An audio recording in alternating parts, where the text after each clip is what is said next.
जहां पर CM Bhupesh Baghel press conference कर रहे हैं। आइए सुनते क्या कह रहे हैं आदिवासी सीएम साहब। नृत्य महोत्सव हमने लाया है।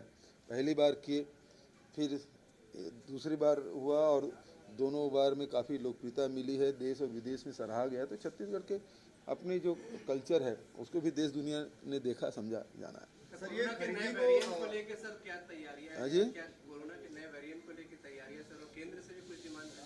देखिए, बचाव में ही सुरक्षा है और उसको हम लोगों को मास्क पहनना है, दूरी बना कर रखना है, बार बार हाथ धोना है, सैनिटाइज करना है। वो तो पहला में भी वेरिएंट में भी था, दूसरे में भी था, तीसरे में भी वही होना है। जहाँ तक कि जो उसके लक्षण हैं वो अलग अलग हो सकते हैं और अभी WHO ने शायद लक्षण शायद घोषित की है, तो उसमें भी जो लक्षण दिखाई दे रहे हैं उसके हिसाब से हम लोगों को जो कोरोना बिहेवियर है उसको हम लोगों को जानना पड़ेगा और उसके हिसाब से हम लोगों को ट्रीटमेंट लाइन ऑफ एक्शन लेना पड़ेगा। हवाई सेवा को बंद करने को भी देखिए जो जिन देशों से ये फैल रहा है वहाँ कम से कम हवाई सर्वे जो हवाई सेवाएं बंद होनी चाहिए, ताकि वहाँ से यात्री आएंगे और पूरे देश में फैलाएगा।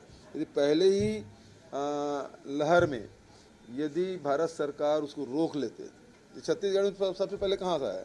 UK से आया। यदि वहाँ रोक लेते या जो आए हैं उसको वहीं क्वारंटाइन कर लेते, दिल्ली में, बॉम्बे में, जहाँ जहाँ जिस एयरपोर्ट में उतरे हैं वहीं क्वारंटाइन कर लेते, तो ये देश भर में नहीं फैलता। तो ये पूरे बॉम्बे में, दिल्ली में सबसे पहले फैला, उसके बाद पूरे देश भर में फैला। तो ये नुकसान पूरे देश को उठाना पड़ा है छोटी सी गलती के कारण से। तो ये वही गलती फिर से ना हो, इसलिए हमने अपील की है भारत सरकार से कि वो उन देशों से यात्री न आने दे, और आए ज़रूरी है तो उसको कम से कम क्वारंटाइन में रखें, उसको होम क्वारंटाइन में रखें, चाहे हॉस्पिटल में रखें, जहाँ भी रखना है उसे रखें और कोरोना प्रोटोकॉल को पालन करें, तब उसे घर जाने दें। तो उससे क्या बचाव में ही सुरक्षा है। सर, केंद्र के अड़ंगे के बावजूद भी आप लोग खरीदी कर रहे हैं यहाँ से, लेकिन बीजेपी और रमन सिंह ये कह रहे हैं 15 साल हमने भी खरीदी की, कभी इस तरह की बातें दिखी नहीं सामने।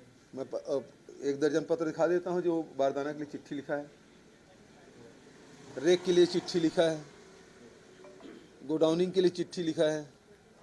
वो ये सब चीज़ें प्रक्रियात्मक है जिसको वो भूल गए हैं। लेकिन सवाल इस बात है कि अड़ंगा कौन डाले? जितना धान वो खरीद रहे थे, जितना को दिखा रहे थे तस्वीरें रायपुर से, जहां पर सीएम भूपेश बघेल प्रेस से खिताब हो रहे थे और साथ ही साथ कोरोना को लेकर अपनी फिक्र जता रहे थे। और अभी अभी उन्होंने धान खरीदी को लेकर, बारदाने को लेकर अपनी प्रतिक्रिया दी थी।